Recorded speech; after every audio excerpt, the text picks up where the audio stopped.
The man was horrified to discover that he had been forgotten on Mars for 108 days. Desperate to make contact with Earth's space agency, he did everything he could to search for a way. Finally, he found the 1997 lander that had been sent by scientists, though it was now buried in the sand. After Matt managed to power up the Pathfinder and activate it, the staff at the Earth Space Agency received the signal from the probe. Curious, they turned the camera around. Since Mars was 65 million kilometers away from Earth, data transmission would take over 30 minutes. Matt realized then that he had finally made contact with Earth. Eager, he grabbed his writing board and nailed it to the ground. The staff on Earth received the image from Mars, and they were stunned by the message Matt had written. They couldn't believe it. Matt, missing for over 100 days, was still alive. Through a hex code, they communicated back and forth. However, the message Matt received wasn't good news. He'd have to live alone on Mars for 4 years until the next space mission could bring him back to Earth. The space agency decided to build a rocket and send supplies to Matt, but that would take an entire year. Fortunately, Matt successfully grew crops on Mars, which temporarily solved his food shortage. But things didn't go as planned. One night when Matt went to the lab,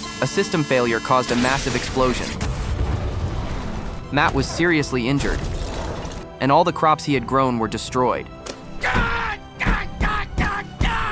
The space agency, hearing the news, was forced to speed up the rocket's construction, even launching it before it was fully tested.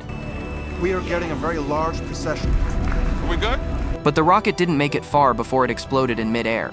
If they had to start from scratch, Matt would likely starve to death. At this point, the manager in charge of the mission secretly contacted astronauts who were still on their way back from Mars and told them that Matt was still alive.